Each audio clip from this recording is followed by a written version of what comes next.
25 साल की गिरावट बताना चाहता हूं। पहले कहीं बाहर जाना होता था तो बाप से पूछने की हिम्मत नहीं होती थी। माँ से कहता था, माँ मुझे बाहर जाना, पिताजी से परमिशन दिलाते। माँ परमिशन दिलाती थी तो मैं बाहर जा पाता था। फिर मैं बाप की आज्ञा से बाहर जाने लगा। फिर मैं बाप को बता करके बाहर जाने लगा। फिर मैं बाप को बिगर बताए बाहर जाने लगा। और आज बाप की हिम्मत नहीं जो मुझसे पूछ ले, बेटे तू कहाँ जा रहा है। पहले मैं माँ बाप के साथ रहता था, माँ बाप मेरे साथ रहते। फिर हमने बना लिया एक मकान, एक एक कमरा अपने लिए, एक एक कमरा बच्चों के लिए, एक रीडिंग रूम, एक वो बाहर छोटा सा ड्राइंग रूम उन लोगों के लिए जो मेरे आगे हाथ जोड़ते थे, एक वो अंदर बड़ा सा ड्राइंग रूम उन लोगों के लिए जिनके आगे मैं हाथ जोड़ता हूँ। बहुत अच्छा जी, वाह वाह वाह। पहले मैं फुसफुसाता था तो घर के लोग जाग जाते थे, करवट भी बदलता था तो घर के लोग सो नहीं पाते थे। और अब जिन दरारों की वजह से दीवारें बनी थी, दीवारों में भी दरारें पड़ गई।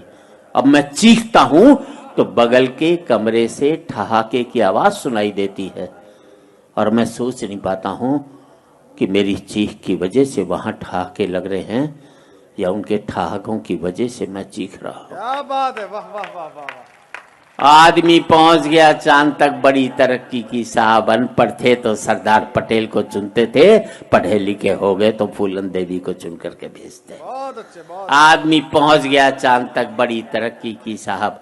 चांद को छूने में घमंड महसूस करते हैं और माँ बाप के पांव छूने में शर्म महसूस करते हैं।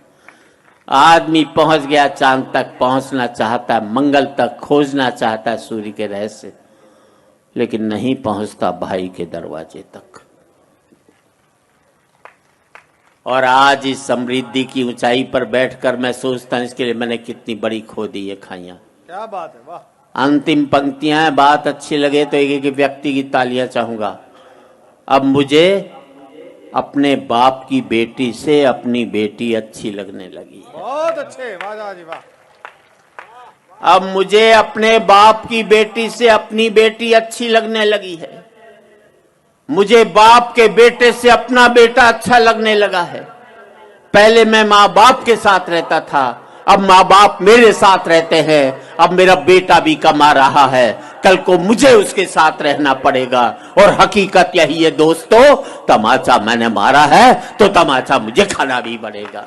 वाह वाह वाह वाह वाह वाह। आज इस पावन मन से मैं इतना ही कहना चाहता हूं युवा पीढ़ी से, जिंदगी भर माँ बाप के साथ रहना ताकि आपके बच्चे जिंदगी भर आपके साथ रह सकें। क्या बात है, क्या बात है। हो सकता है नौकरी और व्यापार की वजह से आप शारीरिक रूप से साथ न रह पाए, पर जिंदगी भर मानसिक रूप से माँ बाप के साथ रहोगे बहुत अच्छा। तो आपके बच्चे भी जिंदगी भर आपके साथ रहेंगे।